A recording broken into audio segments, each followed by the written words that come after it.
നടപടികൾ നിർത്തിവെക്കണമെന്നാവശ്യപ്പെട്ട് കേരളം സുപ്രീം കോടതിയിൽ. തദ്ദേശ തിരഞ്ഞെടുപ്പ് കഴിയുന്നതുവരെ നടപടികളുമായി മുന്നോട്ടു പോകരുതെന്ന ആവശ്യം ഹൈക്കോടതി നിർദ്ദേശത്തെ തുടർന്നാണ് ഹർജി നൽകിയത്. ഷബ്ന ലീഗൽ ഡെസ്കിൽ നേടുന്നു. Shabna, good morning. നേരത്തെ ഹൈക്കോടതി തന്നെ പറഞ്ഞിരുന്നു ഈ SIR വിഷയത്തിൽ കേരളത്തിന് സുപ്രീം കോടതിയെ സമീപിക്കാമെന്ന്. അങ്ങനെ കോടതിയെ സമീപിക്കുന്നു സർക്കാർ. ഈ CPM-ന്റെ നിലപാട് എന്താണ്? കഴിഞ്ഞ ദിവസങ്ങളിൽ തന്നെ ഈ തിരഞ്ഞെടുപ്പ് കമ്മീഷൻ വിളിച്ച യോഗത്തിൽ MV ജയരാജൻ അടക്കം പങ്കെടുത്തതിന് ശേഷം പിന്നീട് MV ഗോവിന്ദനും ഒക്കെയും പറഞ്ഞിരുന്നു സർക്കാർ സുപ്രീം കോടതിയെ സമീപിക്കുകയാണെങ്കിൽ അതിൽ CPIM എന്താണെങ്കിലും കക്ഷി ചേരുമെന്ന്. നിലപാട് പുറത്തു വന്നിട്ടുണ്ടോ? വിവരങ്ങൾ എങ്ങനെയാണ്? Sethu, good morning. ഏതായാലും SIR-മായി ബന്ധപ്പെട്ട് ഹൈക്കോടതിയെ സമീപിച്ച സംസ്ഥാന സർക്കാരിനോട് സുപ്രീം കോടതിയിൽ ഈ വിഷയം പരിഗണനയിലുണ്ട്.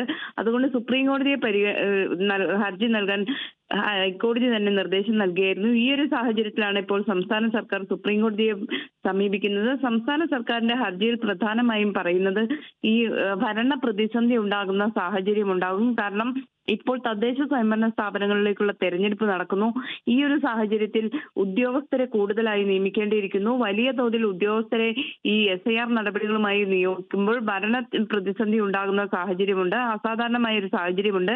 പക്ഷേ ഈ SIR എന്നത് അടുത്ത തെരഞ്ഞെടുപ്പിന് വേണ്ടിയിട്ട് മാത്രം തയ്യാറാക്കുന്നതാണ്. അതുകൊണ്ട് തന്നെ ധൃതി പിടിച്ച് അല്ലെങ്കിൽ പെട്ടെന്ന് അടിയന്തര സാഹചര്യത്തിൽ ഇത് തീർക്കേണ്ടതില്ല.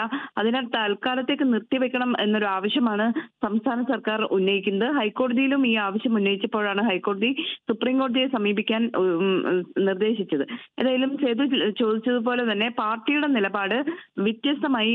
സംസ്ഥാന സർക്കാരിന്റെ ഹർജിയിലല്ല, മറ്റൊരു ഹർജി തന്നെ, അതായത് ഈ SIR നടപടികളുടെ അപാകത അല്ലെങ്കിൽ ഇത് നടപ്പിലാക്കുന്നതിന്റെ പ്രശ്നങ്ങൾ, പ്രായോഗിക പ്രശ്നങ്ങൾ തുടങ്ങിയ കാര്യങ്ങൾ ചൂണ്ടിക്കാണിച്ച് CPM സുപ്രീം കോടതിയെ സമീപിക്കും എന്ന് തന്നെയാണ് നമുക്ക് മനസ്സിലാക്കാൻ സാധിക്കുന്നത്.